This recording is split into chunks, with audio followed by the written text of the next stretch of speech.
Haryana cabinet की महत्वपूर्ण बैठक हुई है जिसमें यह फैसला लिया गया है कि बुधवार से हरियाणा में शराब के ठेके खोले जाएंगे, जिसके लिए वक्त भी तय किया गया है। सुबह 7 बजे से लेकर शाम 7 बजे तक शराब के ठेके हरियाणा प्रदेश में खुले रहेंगे। एक तो जो लास्ट कैबिनेट के अंदर डिसीजन हुआ था कि एक्साइज पॉलिसी के तहत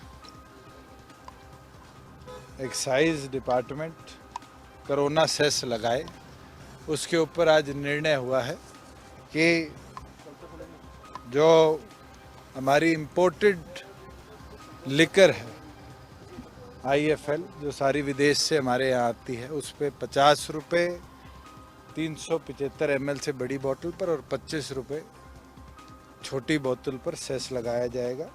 वहीं जो हमारी इंडियन मैन्युफैक्चर्ड फॉरेन लिकर है, उस पर जो बोतल अद्दा और क्वार्टर है, उसके ऊपर 20, 10, 5 रुपये की प्रपोर्शन पे सेस लगेगा।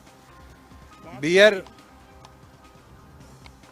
जो माइल्ड और रेगुलर बियर है उस पे 2 रुपये, और जो स्ट्रॉन्ग बियर है उस पे 5 रुपये सेस लगेगा।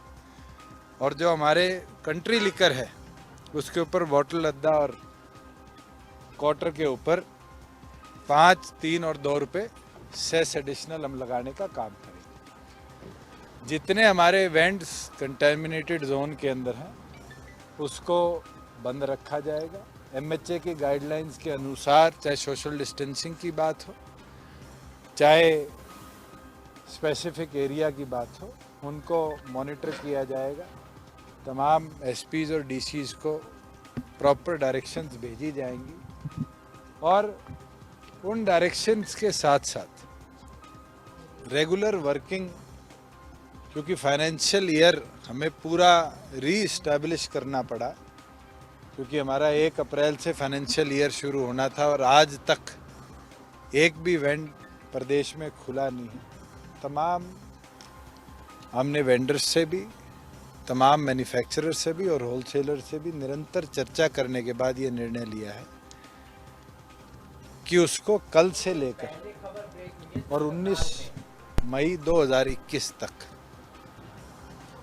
एक्साइज ईयर के तौर पर हम चलाने का काम करेंगे, क्योंकि अभी ये नहीं पता कि किस वेंडर को कितना कितना इफेक्ट होगा और किस किस प्रोपोर्शन के अंदर उसके रेवेन्यू को इफेक्ट आएगा। इसलिए 3 मिनिस्टर्स की एक कमेटी बनाई गई है, जो अगर किसी के लॉकडाउन के दौरान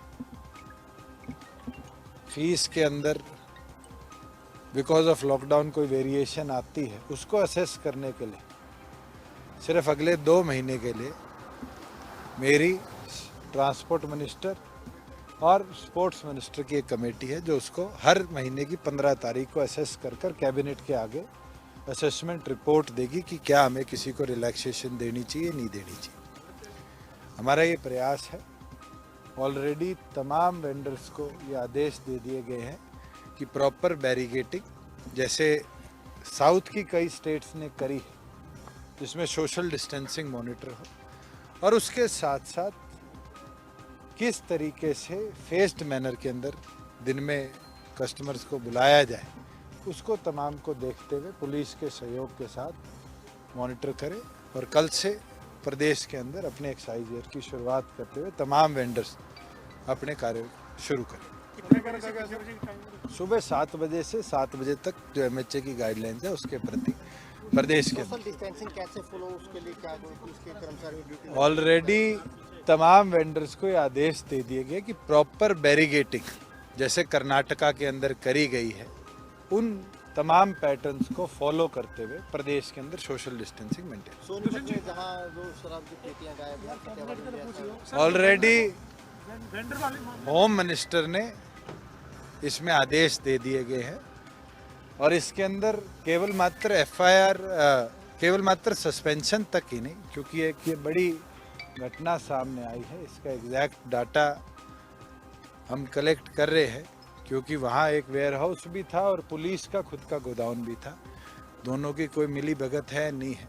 इसलिए मैंने भी होम मिनिस्टर से आग्रह किया है कि एक स्पेशल SIT इसमें बनाई जाए, जो उस कंसर्न्ड FIR के अंदर अगर केवल मात्र एसएचओ या कोई इस तरह का व्यक्ति जो तस्करी के अंदर पाया गया है वो इन्वॉल्व के साथ, और अगर कोई सीनियर ऑफिशियल भी इन्वॉल्व होगा किसी महकमे का भी, चाहे वो एक्साइज टैक्सेशन का हो चाहे पुलिस का हो, उसके खिलाफ कार्रवाई को गति। जो एस्टिमेटेड रेवेन्यू था आपका जो आना था एक्साइज से, अब क्या लग रहा है उसमें कुछ कमी आएगी या उस लक्ष्य? देखो आज कहना कि क्या, वेंडर से आपसे कह रहे थे ना कि मैं आपको नुकसान बताता होगा, आज कहना कि उसका फीस के अंदर प्रॉफिट होगा, लॉस होगा, एस्टिमेटेड रेवेन्यू का क्या हाल होगा, ये एक सेकंड, उसके अंदर बहुत अर्ली होगा ये कहना कि प्रॉफिट आया है नहीं आया।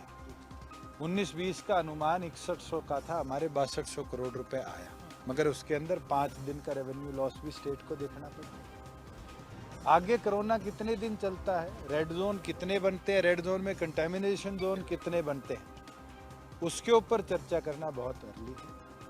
और हम उम्मीद रखते हैं कि प्रदेश के अंदर जो हमने सेस लगाया कहीं ना कहीं उससे भी प्रदेश को रेवेन्यू मिले, जो कि हम डेडिकेटेडली कोरोना इफेक्टेड एरिया की तरफ डाइवर्स कर पाए, चाहे वो मेडिकल सप्लाईज हो, चाहे वो इफेक्टेड फैमिलीज हो, चाहे लोगों की इंश्योरेंस हो।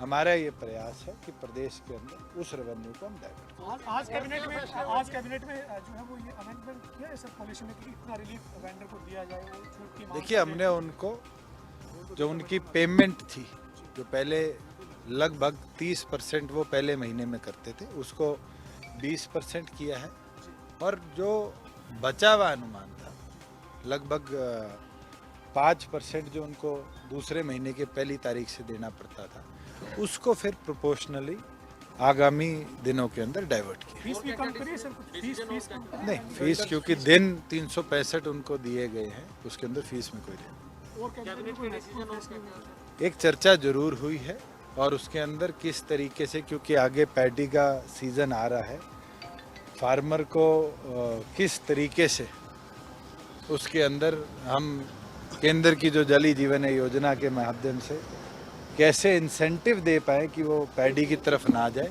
उसके ऊपर कल दोबारा बैठक है, और उम्मीद करते हैं कि एक अच्छा इंसेंटिव फार्मर के लिए हम कल लाने का काम। दुष्यंत जी, वैसे तो तमाम फैसले आपने लिए हैं एक्साइज से जुड़े हुए, पंजाब सरकार और कुछ और राज्यों ने भी किया है, होम डिलीवरी के लिए उन्होंने अलाउ किया है। हरियाणा आपने विचार प्रदेश किसी प्रकार की होम डिलीवरी को प्रदेश में परमिट नहीं करेगी। अगर बूट लेगिंग चलेगी तो जो नई एक्साइज की कानूनी प्रणाली है उसके तहत मिनिमम 6 महीने की जेल इम्प्रिजनमेंट हम आगामी दिनों में अंदर करेंगे। ये शराब को प्रोसेस कल से ही जो ठेके आपने खुल रहे हैं उस बोतल से, मतलब कल से ये सेस के साथ बिक्री होगी सर? बिल्कुल, अगर एक्साइज ईयर आज कैबिनेट से शुरू हो रहा है तो आज से ही तमाम इस प्रकार की सेल एंड परचेज पे सेस हम लगाने का काम। कल जो पैडी को लेकर मीटिंग है वो डिपार्टमेंटल है या मंत्री की है?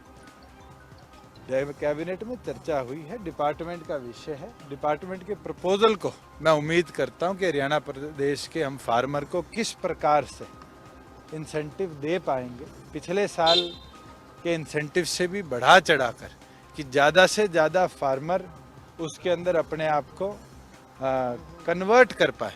हमारा टारगेट यही रहेगा। सर ये बताएं कि अभी टारगेट हमने जो वर्ष 2020 और 21 के लिए एक्साइज के रखे थे उसको रिव्यू किया है, ये बढ़ाया? बिल्कुल किया है, और कितना रखा है? मैं विश्वास रखता हूं कि पिछले साल जो हमने एक्साइज ईयर के टारगेट रखे थे उससे फालतू रेवेन्यू प्रदेश इस साल एक्साइज में लाएंगे। सर सरकार ने फैसला लिया कि पट्टे पर जो लोग खेती करते हैं धान की वो अब नहीं कर पाएंगे। पंचायत की पट्टे पर लेकर देखिए उसके अंदर भी निर्णय यह लिया गया है कि 35 मीटर डेप्थ से ज़्यादा अगर कहीं भी पंचायती ज़मीन पर, और 8 हमारे ऐसे ब्लॉक है जब पानी का स्तर निरंतर गिरता जा रहा है, उसके अंदर लीज को हम ओपन ऑक्शन के माध्यम से दोबारा ऑक्शन करेंगे, जिससे अगर कोई फार्मर नहीं लेना चाहता सरकारी ज़मीन, क्योंकि उसको वहाँ जीरी बोने की परमिशन नहीं है, तो उस पर विचार कर सकता है।